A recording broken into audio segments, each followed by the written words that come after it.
කවුරුන් හෝ ආදරයෙන් බැඳෙන්නේ මෙවැනි අවසානයක් පතාගෙන නෙවෙයි. මං හිතනවා නොහිතා කරපු වැඩක් කියලා. මොකද මොහොතක් හෝ ආදරයෙන් වෙල්ම දෙදෙනෙක්ට එහෙම වෙන්න බෑ කියලා මම විශ්වාස කරනවා. නමුත් ඒ වෙලාවේ මගේ මතේ. නමුත් ඒ වෙලාවේ අපේ ඇඟට වැහෙන යක්ෂයා ওই වගේ වෙන්න ඇද්ද? සමහරවිට මේ දේවල් ඇය පතාගෙන ආපු ඉරණම වෙන්නත් ඇති. නමුත් ඒ කාමරේට ගියේ දර්ශන තියෙනවා. එතනින් එහාට ලිෆ්ට් එකේ එන දර්ශන තියෙනවා. උතුම්ගෙන මට කනගාටුයි, ගෙදර කට්ටියටත් කනගාටුයි. එදා රෑ සිද්ධ වුණේ මොනවද කියන්න අපි කවුරුත් දන්නේ නැහැ. ඒ කාමරේ ඇතුලේ සිද්ධ වෙච්ච ඒ අවාසනාවන්ත ඉරණම අපි කවුරුත් දන්නේ නැහැ. ඒක ගැන අහන්නේ දෙන්නත් නැහැ. දැනුමත් තියෙන රහස් පරීක්ෂක සීන් එක අපි ඉන්නවනේ.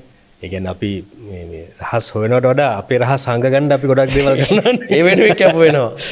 ඕනාර වගේ අය සමාජ ජාලා පොඩි අඩියක් ඉක්මනින් තබනවා. ඒ හේතුව නිසා ඔහුට ගිලිහෙනවා ඔහුගේ පරීක්ෂණය. ඉතින් මම හිතනවා ඉතින් ඒක කවුරුත් කැමැත්තෙන් හිතලා කරපු දෙයක් නෙවෙයි. මරණයට හේතුව උප්පත්තියයි. එන කිසිම හේතුවක් නැහැ. ඉපදෙන හැමෝම මැරෙන්න ඕනේ. මරණ විදිය තීරණය කරන්නේ සබහා ධර්මයෙන්ද මමද දන්නේ නැහැ.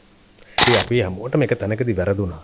අපි හැමතිස්සෙම මේ ෆෝන් එකෙන් ගන්න රීච් එක ගැන අපි හිත ඉන්න යුගයක් දැන්. ඒ නැවතීමට වුණ පූර්ණයක් ගන්න අනිවාර්යයෙන්ම රූම් නම්බර් 106 බලන්න.